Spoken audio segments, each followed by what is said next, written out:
72 kiloa. Ja tähän kohtaan sanon, että Suomen ennätysraudat jälleen kerran, mitkä kirjataan sitten tämän jälkeen, tai mitkä ne on, että jos tää menee, niin tää on, ja taitaa olla se edellinenkin nosto jo sitten. Hei, kannustusta nyt, viimeinen nosto tähän sarjaan.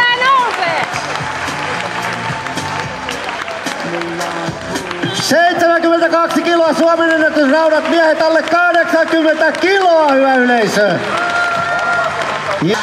No niin, ei nyt ääntä, viimeinen nosto tähän sarjaan. Tuleeko se sieltä 80 kiloa?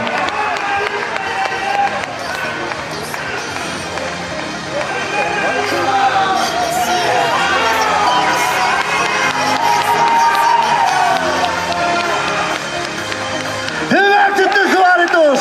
80 kiloa, Jere Tiihonen, Lahti, uusi Suomen ennätys. Että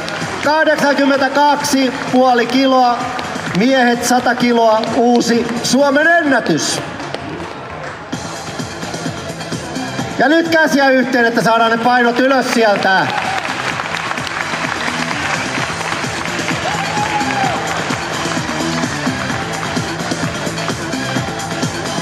Ja tuomarit näyttävät onnistunutta suoritusta.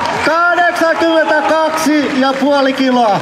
Loistava. Se 87,5. Se oli niin kevyt se 85 äsken. No niin, ääntä nyt yleisö. Viimeinen nosto tänään.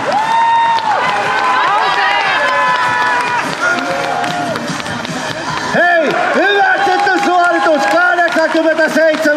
87,5 kiloa. Paalanen Riku. Loista 80 kiloa.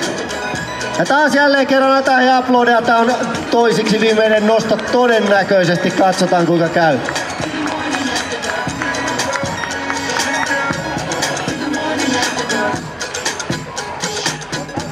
Hyväksytty nosto 85,5 kiloa.